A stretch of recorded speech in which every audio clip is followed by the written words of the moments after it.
নমস্কার।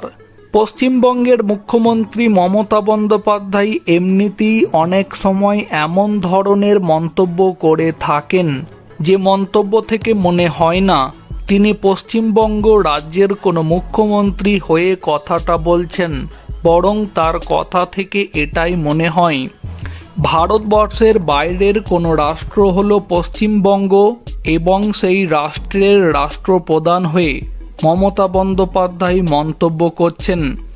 আপনারা প্রত্যেকে জানেন সম্প্রতি বাংলাদেশে যে ছাত্র আন্দোলনের ঘটনা ঘটেছে, যে ঘটনাতে বাংলাদেশ উত্তাল হয়ে উঠেছে, সেই ঘটনা প্রসঙ্গে মন্তব্য করতে গিয়ে মমতা বন্দ্যোপাধ্যায় জানিয়েছিলেন যে যদি বাংলাদেশের পরিস্থিতি জটিল হয় তাহলে পশ্চিমবঙ্গের দরজা তিনি খুলে দেবেন। এখন এখান থেকেই প্রশ্ন উঠে গিয়েছিল যে পশ্চিমবঙ্গ রাজ্যের একজন মুখ্যমন্ত্রী হয়ে কিভাবে এই ধরনের কথা বলতে পারেন।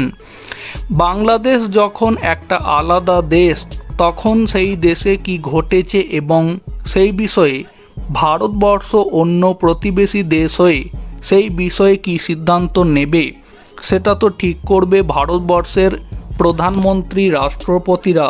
তাহলে এক্ষেত্রে পশ্চিমবঙ্গ রাজ্যের একজন মুখ্যমন্ত্রী হয়ে মমতা বন্দ্যোপাধ্যায়ের এই মন্তব্য কি করা যায়?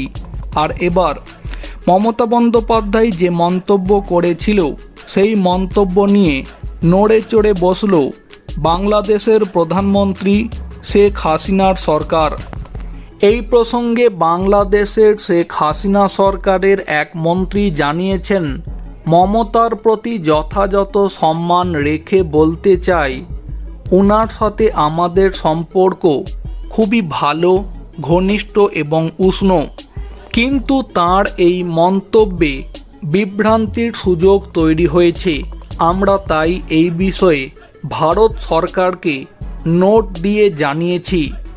এখন ঘটনা হচ্ছে মমতা বন্দ্যোপাধ্যায় বাংলাদেশের এই ঘটনা নিয়ে যে মন্তব্যটি করেছেন সেই মন্তব্যের প্রসঙ্গে বিভিন্ন মহল থেকে যে প্রশ্নগুলি সামনে আসছে, তাহলে কি মমতা বন্দ্যোপাধ্যায়ের এই ধরনের মন্তব্যের জন্য পশ্চিমবঙ্গের মুখ্যমন্ত্রীর পদ কি মমতা বন্দ্যোপাধ্যায়ের থেকে চলে যাবে? এই মন্তব্য করার জন্য তাহলে কি মুখ্যমন্ত্রী পদ চলে যাওয়ার পাশাপাশি মমতা বন্দ্যোপাধ্যায়ের জেল হেফাজত হবে? কারণ এই বিষয়ে বিভিন্ন জন যে মতামত দিচ্ছেন তা হলো, যখন পশ্চিমবঙ্গ রাজ্যের মুখ্যমন্ত্রী হিসাবে শপথ নিয়েছিলেন মমতা বন্দ্যোপাধ্যায়, তখন শপথ বাক্য পাঠ করার সময় মমতা বন্দ্যোপাধ্যায় ভারতবর্ষের সার্বভৌমত্ব এবং অখণ্ডতা তিনি বজায় রাখবেন এটা বলে তিনি শপথ নিয়েছিলেন। তাই এই ধরনের শপথ নেওয়ার পরেও যখন মমতা বন্দ্যোপাধ্যায় ভারতবর্ষের প্রধানমন্ত্রী, রাষ্ট্রপতির বাইরে গিয়ে নিজে একটি রাজ্যের মুখ্যমন্ত্রী হয়ে ভারতবর্ষ কি করবে বা করবে না সেই ধরনের সিদ্ধান্ত নেওয়ার বিষয়ে যখন তিনি মন্তব্য করেন, তখন স্বভাবতই এখন এই সমস্ত প্রশ্নগুলি তৈরি হচ্ছে, তাহলে কি মমতা বন্দ্যোপাধ্যায়ের এই ধরনের মন্তব্যের জন্য এখন তার মুখ্যমন্ত্রী পদ এবং পাশাপাশি জেল হেফাজত হওয়া কার্যত সময়ের অপেক্ষা ছাড়া কিছুই নয়? প্রিয় দর্শক বন্ধু, এই ঘটনা প্রসঙ্গে আপনাদের কি মতামত থাকছে কমেন্টে জানাতে পারেন। ভিডিওটিকে সম্পূর্ণ করে দেখার জন্য অসংখ্য ধন্যবাদ।